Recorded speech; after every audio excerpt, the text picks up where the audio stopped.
आणि या घडीची एक मोठी ब्रेकिंग न्यूज। MIMचे नगरसेवक मतीन पटेल यांच्या घरावर बुलडोजर चालणार आहे। मतीन पटेल यांचं नाव चर्चेत आलं होतं। निदा खान प्रकरणामध्ये त्यांच्यावर आरोप झालेले होते। जे धर्मांतर प्रकरणामध्ये निदा खान मुख्य आरोपी आहे नाशिकमध्ये, आणि त्याच मतीन पटेलनी निदा खानला आसरा दिल्याचा आरोप आहे। याच पार्श्वभूमीवर आता ही कारवाई होत असल्यानं त्याला एक चर्चा पुन्हा एकदा पाहायला मिळते। मतीन पटेल यांच्या घरावर आता बुलडोजर चालणार आहे। MIMचे नगरसेवक आहेत मतीन पटेल आणि त्यांच्या घरावर हा बुलडोजर चालेल अशी माहिती समोर येते। कृष्णा खंडे अधिकचे अपडेट देतील। कृष्णा,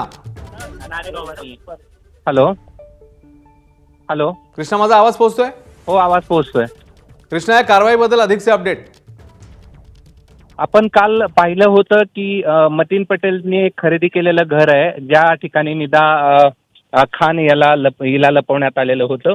त्या घरावर महानगरपालिकेने आज एक नोटीस या ठिकाणी लावलेली आहे आणि या नोटीसमधून म्हटलंय की सदरील जे घराची कागदपत्र आहेत ते अधिकृत आहे अनधिकृत आहे, या संदर्भात 3 दिवसामध्ये तुम्ही महापालिकेला कळवा, अन्यथा त्याच्यावरती कारवाई करण्यात येईल। म्हणजे जे घर आहे त्यावरती बुलडोजर चालवण्याची प्रक्रिया महानगरपालिकेच्या वतीनं सुरू करण्यात आलेली आहे। आता या सगळ्या प्रकरणानंतर पुढे महानगरपालिका काय करते हे पाहणं महत्त्वाचं आहे। मात्र सध्या तरी त्या घरावरती नोटीस लावण्यात आलेली आहे आणि सदरील घराची अधिकृत कागदपत्र 3 दिवसाच्या आत पालिकेकडे जमा करावीत, अशा प्रकारची या नोटीसमध्ये म्हटलं गेलंय।